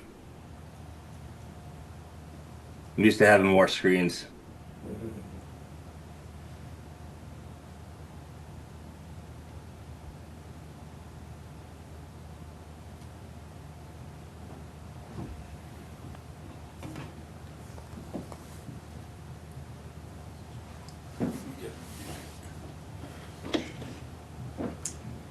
You want to get jokes? I was just trying to think. You want to hear my favorite joke? Sure. I had a dream last night that I was eating a giant marshmallow and I woke up and my pillow was gone. That's good. Can everybody see the screen? We can see your desktop with your photo. We cannot see the file. Great, here we go. There we go. Got it. Okay. If you just Fix want that. to decrease the font, maybe one. There we go. Zoom out. Oh, too small. Too small? How's that? That's great. Okay. All right, I'm not going to go through every single detail in this. I'm going to skip around a little bit just to, only because my voice can only take so much tonight. So I'm going to dive right in. Different types of revenue that we're going to see tonight are property taxes, local revenues, state aid, free cash, enterprise revenue, and other available funds. And here's a little summary of the actuals from 24 and 25 and what we have for 26 and projecting for 27. And here's just a more detailed table, which I will not go through. All right, property tax. We'll start off with the biggest. The source of revenue, it's approximately 76% of our general fund revenue. And that percentage has increased over the years as state aid does not increase at the same rate, although last year was a pretty good year, so it remains steady over 1 year. And here's the calculation for the levy limit, just so everybody can see this. We start with the FY26 levy limit of 97 million. We add the Prop 2.5% increase on top of it, 2.4 million. Then we add the new growth estimate, which is 850,000 for next year. If there were overrides, we would add that onto it as well, which you see there or not. And then we add the debt exclusion on top of it as well. So a total levy for FY27 is $103,138,808. Now there's a couple rumblings about doing a switch on the tax rate to switch more towards shift more towards the commercial base. This number stays the same whether or not we do that, so it does not create new revenue. Just re-emphasizing that point. All right, and then we get into local revenue, which this makes up the least amount of the general fund revenue, but there's the most types here, so of course it's the longest to go through. So I have a brief description of all of them here, and then we'll get right into motor vehicle excise tax, which we have a nice little graph here. You should be receiving your bills shortly. And motor vehicle excise makes up over half the local revenue. Bills will be sent soon. They're going to be due late February, early March. And just to let everybody know, we are going to have a new lockbox program that's going to have an address in Boston. So don't be alarmed. There's information on the tax collector's website just to verify that that is indeed a valid address. But it's a new program we're using to help create efficiencies within the tax collector's department, and then actually make some investment income off that too, as they're offering better rates than we would have received. So thank you, Hannah, for setting that up. Again, any questions, please interrupt me. Next up, we have the local options excise. Back in FY12, the town began collecting an additional 2% on hotels for a total of 6%, and 0.75% on meals taxes. So for FY26, we did receive the first two payments so far for hotel and meals, and we are ahead about 6,400 from where we were last year on the hotel excise, but for meals we're down about 14,000. So we're staying relatively steady. However, the thing we want to keep an eye on is the impact of the Regency closing. The last payment we got was for the periods from September to November. So the Regency was still open at that point. I'm not sure how much business they were doing, but when we get the March and June excise payments, we'll take a look at that and share that information with you to see if we see a trend up or down from what we see in the past. Hey, Dan, I have a question on that. How did that play into the FY27 estimates? The closing of the Regency? So we're not sure how much hotel excise we're actually going to lose because we do have 2 other hotels in town. So they could see an influx of people there too. So, but there could be some impact. So if you look at the FY25 actual, we brought in 734,000. So we're a little bit cautious in 27 with a $615,000 budget. I don't think the Regency was making up a third of this total by any means. But we will keep an eye on that, and we can change course if need be with that projection. Thanks. All right, moving on to penalties and interest.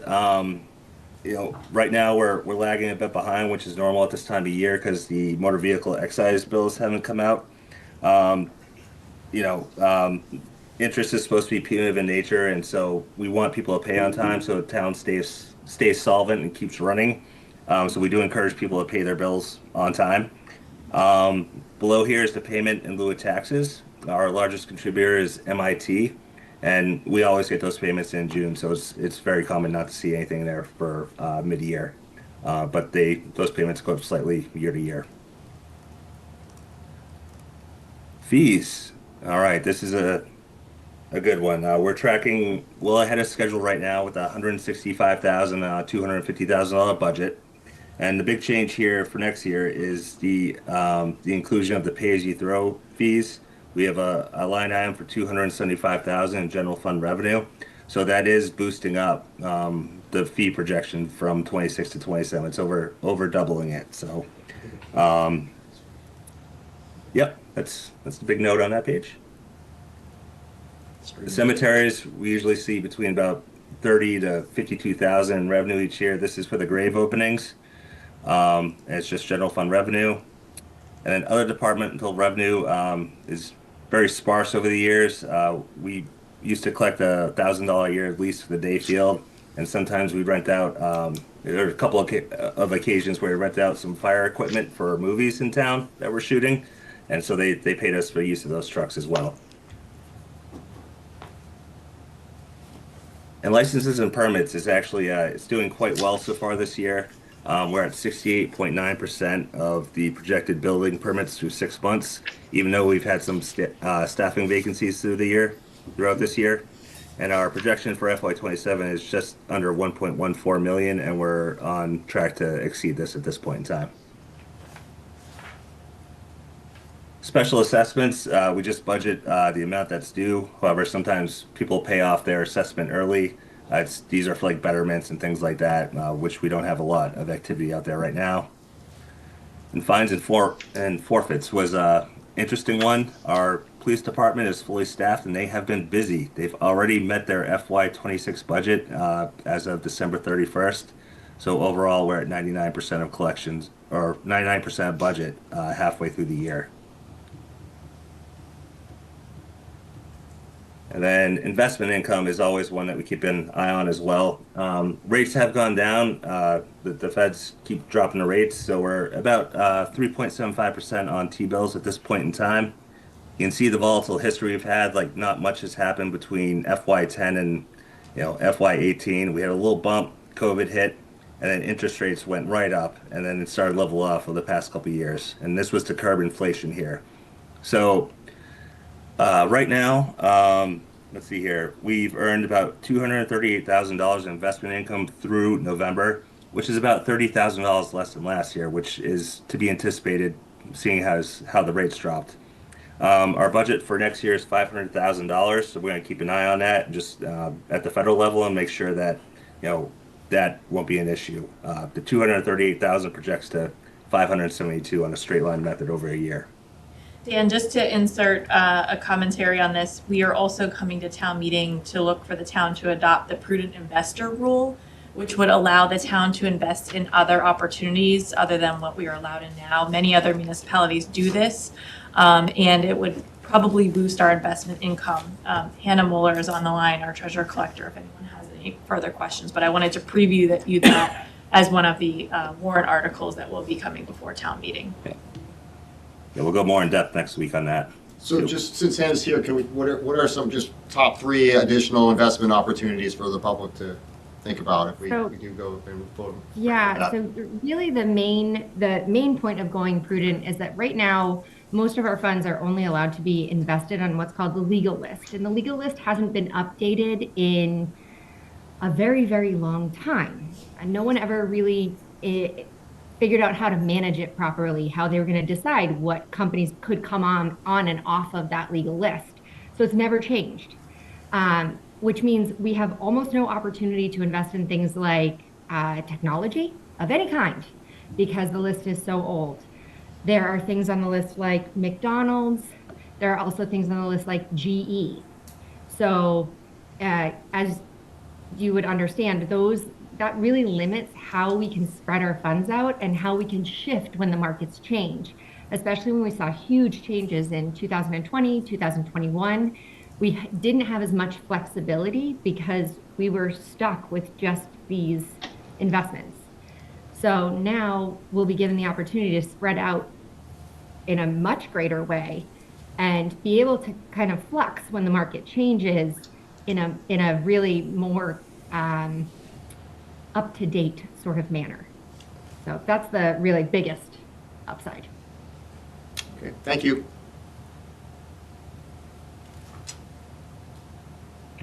Okay, and moving on to miscellaneous recurring revenue. This section here, this was what we called the slugs, the state local government securities, which was the school MSBA money that we used to fund the Miller, Crisafulli, and Stony Brook schools. Those have been paid off, so we no longer have this funding in place because it was used to pay the debt service, but it impacts the prior year's local revenue projections. So we want to keep this in here for reference, but we're no longer receiving these funds. And then other miscellaneous recurring revenue that we have each year that we budget for. So Medicaid receipts for schools. So when they have, for their students, they do seek reimbursement for any of those expenses. We have an ambulance program that we participate in where we get, $30,000 or $40,000 a year in make-up payments from Medicare ambulance revenue that we don't collect. And then we have the Neshoba Tech SRO that the school reimburses us for.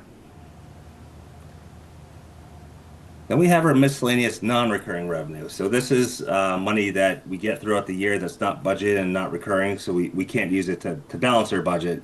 It's good for boosting our free cash at the end of the year. There's not a lot going on here in the actuals this year, except for some of the programs that Mike is running. We've been running auctions to sell some of our surplus equipment, and one example is we tried to turn in 2 police cruisers where the dealership only offered us $700 a piece. So Mike worked with the police department to put these out to auction, and we got over $7,000 for them. So the police department does use the money to basically outfit the cruisers that they purchase each year. So at the end of the year, we're going to be coming back and asking for a transfer to put that money back in the police budget so they can outfit their cruisers with this money. But it was great. It's actually really fun to watch those auctions. We're all gathered around the TV watching the last bids come in. So we'll be doing that in the future too with any surplus equipment. There's one out there right now if anybody needs an Explorer. So we got yeah, and this is a plug for that as well. So please, if you're looking for a used police vehicle, check out the auction. This is just a summary page for all the local revenue and how we've done over the years, which I will not review with you. All right, getting into state aid, we have some information here that describes all the types of state aid that we have here, but I'm just going to go big picture on this. for the town manager recommended budget, we were a little more aggressive with our projections for this year, and in this presentation, we still have the town manager recommended budget for Chapter 70 that has state aid at $150 per student. We did get the initial governor's budget last Wednesday. I'm going to show you the comparison here. So the total difference between what we have projected and the governor's budget is we have a general fund shortfall of $281,000. That sounds like a lot, but in each of the 3 years, you can see up here, the governor's budget increased, just the general fund portion, by $155,000 in FY23, $337,000 in FY24, and $195,000 in FY25. So, the pattern has been, her budget has been starting lower, has increased as it goes throughout the process. So unfortunately, we're not going to see another version of the budget until mid-April with the House Ways and Means budget, and we're not going to see the final one until probably the end of July. So given that, the difference is within range of what we've seen come up, we feel like we can continue with the projection for the town manager's budget and then make any necessary adjustments at the special town meeting, which should be minor by that point. Did everybody follow that? Yep. Just a question. No question. Question, Dave. Yes. I should have thought of this last week when the school committee and superintendent were here. But I believe this is the 6th and final year of the Student Opportunity Act, which was the dramatic increase in Chapter 70 funding that we've been enjoying. And I'm just wondering if that's on the radar, because assuming that's true, we should be able to quantify what that portion of our Chapter 70 increase has been each year to be able to plan for it for FY28. For the following year? Yeah. Nate, that's actually a great question. So I'm going to write that down and we'll take a look at that. Yeah. Thank you. I sat through a presentation today with the Secretary of A&F who reviewed that. As this is the FY27 House 2 budget is the final payment of Student Opportunity Act adjustments to make it whole. And so the state's already planning on that savings down the road, which is therefore a cut for us potentially. Okay. Do you have that presentation by any chance? Or a copy? Yeah, it was a speech, so no. Okay. But it was a Mass. I can probably find the video. It's a Mass Taxpayers Foundation, so we can. Okay. I'll connect with you offline. One other note on here, we did get some more good news here. The school choice receiving tuition, the increase in the governor's budget is $250,000 higher than what we had. Now, school choice is considered reserved for direct expenditure, so the money goes directly to the schools. So if you factor that in, we're doing pretty well with our projection. However, that's how we balance the budget. So it's separate accounting principles there that we have to take into account. Noel, you have a question? Go ahead. I had a question about MIT. They're thinking about leaving Westford because of the light pollution in town, and I was wondering what the impact financially would be on the town if MIT was not available to be part of the town. So Dan, before you answer that, I just want to also offer an alternative comment, is that MIT is in negotiations with the water department to extend the water line down Groton Road. So I don't know how real those facts are. So I think we should answer your question tonight absolutely about the impact financially, but there may be two sides of that story that we need to investigate a little bit more. So the payments are around $68,000 to $70,000 each year that they provide us. Thank you. Yep. Okay, and here's just a nice graph showing the flow of state aid throughout the years. It's a little bit flat over here. So enterprise, we do have 4 enterprises within town. we see here. This table shows all the revenue that's collected from FY18 to FY25 for all of the enterprise we have. This table down here shows the general fund subsidies that we have down here. So just a quick note, we have a bunch of language in here. Basically, the water enterprise had a rate increase of 6.5% on July 1st, 2025, and we're seeing that reflected in the revenue collected so far to date. Stormwater is set to have an increase of 8% effective next July 1st. And the recreation enterprise has a $0 general fund subsidy again for the second year in a row. And for the ambulance revenue, they have strong revenue. They've collected $648,000 through the first 6 months, but compared to last year, where it was just an aberration, they collected $863,000 during that same period last year. So it's fallen off a bit, but I had never seen that much revenue in a single year before, where we had, I believe, $1.56 million for the year in 25. So it's leveling off a bit. All right, moving on to other available funds that we commonly use, including the Capital Stabilization Fund and the overlay surplus. This year, the overlay, where the assessors appropriated their normal $100,000 plus $33,600 to fund the economic development consultant, which we'll go out to bid for. And then a list here is a draft list of all the funds that we're planning on applying against the budget for this fiscal year, or FY27, I should say, the budget we're working on now. And then just moving on to community preservation, we have a total history of all the revenue we've collected over the years. The most telling number here is, sorry. Just trying to zoom in because those numbers are small. Bear with me.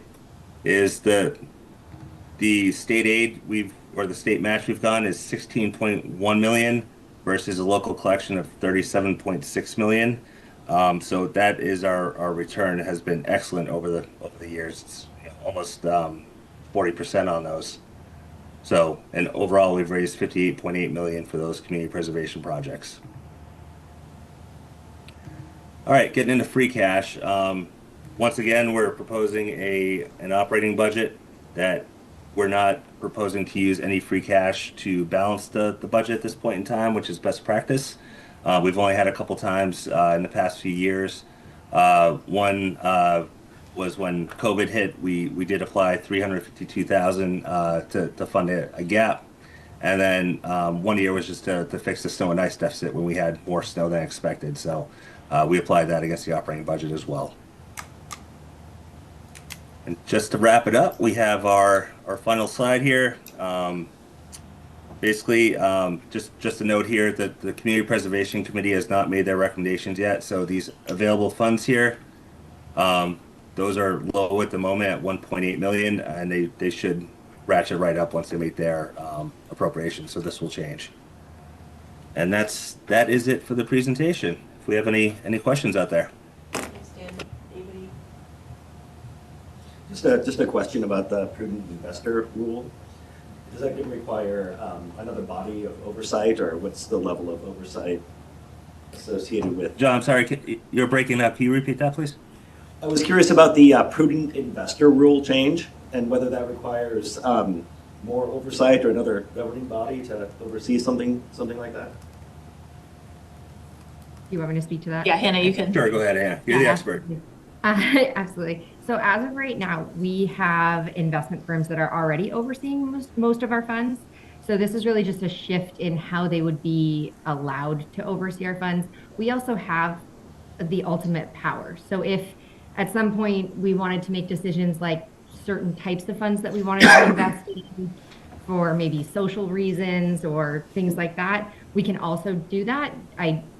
We can meet about that however you guys want to go forward, but really we have a few firms that are investing most of our money for us right now, and they are experts. This is all they do. Bartholomew and Company really oversees most of Massachusetts. Have they provided any information that's been able to show that they can de-risk, versus the existing sort of investment requirements, or better returns with a same amount of risk? I'm Did you sorry, hear I'm that? having Did a you little hear that, trouble Hannah? hearing you. Yeah, I didn't. If you want to talk to that microphone, that's going to pick him. Yep. Have you received any indications from them or research that shows that they could either de-risk our investments or get better returns at the same sort of rates by adopting this rule? So they would have to speak to that more than I would. The impression that I get, and I did this in Groton, we went prudent fairly early. These funds prudent can only be applied to trust funds, first off. It's not all our general funds that are being invested any differently. It would be just our trust funds, so it's intended only for long-term investments. And in my experience, yes, our return on investment does go up. It just gives the ability to flex when the market changes. So if they see something coming, they have the opportunity to spread out our eggs into more baskets, essentially, to kind of limit the risk while also being able to find spots to balance things out and keep our investment kind of level, our income kind of level. Does that make sense? And do they typically have authority to do that on their own, or do we need to make decisions about when to reshuffle the eggs? They have authority to do that on their own.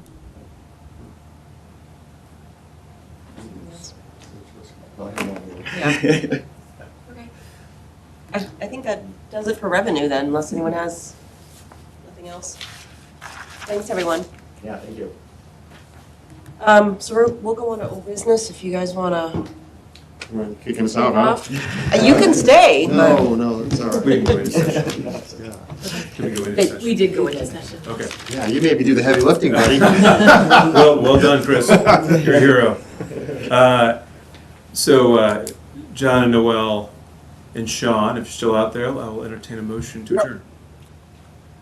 So moved. Second? Okay. All those in favor of John? Aye. Noel? Aye. Chris? Aye. I'm an aye, and I don't see Sean, but 4 votes is enough. Thank you. We were in adjournment. Good night, everyone. Good night, guys. Bye. Thank you. Good night. Okay, so moving on to old business. Do we have anything? Just a request. I mean, we had talked about our own little session for summarizing what we think is going. When would you consider doing that? Or? I want to do that when we consider the warrant article for Okay. the budget. All right. So I haven't put together the agendas with Dan yet, so I'm not sure if it's going to be next week or the one after. Probably next. I think No, next we week said would be next best week. because then you need time Then to do we've the got finance time. committee book. So True. the summary should likely happen So- next week in case we need to make any last minute adjustments. Okay. So next week, yes. There you go. Anything else? Okay. Go on to the minutes. Everyone have a chance to look at them. Yes, it did. The only thing I saw on there, Dan, was I think it said it was a virtual meeting, but it Yeah, was I hybrid. saw that That was too. the only little nit that I noticed. Yeah, I saw that. It's probably because it was virtual. That's, yeah, Yeah. we'll fix it. So if I could. I'll move to approve those minutes with the changes just discussed. Second. Thank you. And we'll do this on a roll call. Beth? Aye. Shelby? Aye. Dennis? Aye. Nate? Aye. I'm an aye. John? Aye. John Fryer? I'm gonna abstain, I wasn't there. Okay. Shinji? Abstain. Okay, and I think that's it. So that passes. Thank you. Board and committee updates. I think we kind of went through those. I don't think, do you have any? I'll just let the Okay. committee know that next week on Monday afternoon, the Health Insurance Trust will be meeting. And this is the meeting where we will consider the stop loss renewal, which is off cycle from the regular plan, and anticipating a substantial probably increase in that, as we've seen consistently. And then after, the timing on this is important because we need to wait for the data to be sufficient to get it as accurate as possible for quotes. And then Health Insurance Trust will meet, and then the Board of Selectmen will consider that at their meeting on February 24th, which is just in time for the March 1st renewal date. So that's on the agenda for the Health Insurance Trust next week. So at our next meeting, I can give some indication. This is one of those things where it kind of comes up right to the meeting to make sure the data is as real as possible. So we'll know at our next Finance Committee meeting. I'll be able to report out on that. Great. We have our future meetings. I have a question. When are we planning to cover the community preservation? That's not going to be until the 26th because they're still going through. Yeah. I think they're going to vote on the 24th and give a meeting on February 24th. Right, they've been alternating Wednesdays and Tuesdays, so I Yeah. think their last meeting is likely the 24th or the 25th. Right before our meeting. Okay. But I guess they have put some of the, if you want to watch the meetings, I think they're supposed to be on WestfordCAT, so if you want to get a heads up. Okay, anything else? All right. So are we having a meeting next week? We are on the Okay. 12th. Yep. Right. And then we'll skip a week and then the 26th. Could you just remind us what the topics are next week? So for the next two meetings, it's going to be warrant articles. Oh, okay, right. And I think we have several to go through. Yes, I think there's almost a dozen maybe. And then Dennis also requested to do the kind of budget wrap up, which we would do next week as well. Yeah. The select board will be approving and signing the warrant on Tuesday, the 10th. So you'll have a finalized warrant in your packet that Wednesday. And once Dan and I get together next week and figure out how we're gonna split those two, I can let you guys know which ones we're gonna do on the 12th and which ones on the 26th. For sure, the budget will be on the 12th and CPC will be on the 26th, but past that, I'm not sure yet. Okay. All right, so. Motion to adjourn. Yes, thank you. Awesome. Beth? Aye. Shelby? Aye. Dennis? Aye. Nate? Aye. I'm an aye. Aye. John Fryer? Aye. Shinji? Aye. Great, thank you, everyone. Thank you. Adjourned.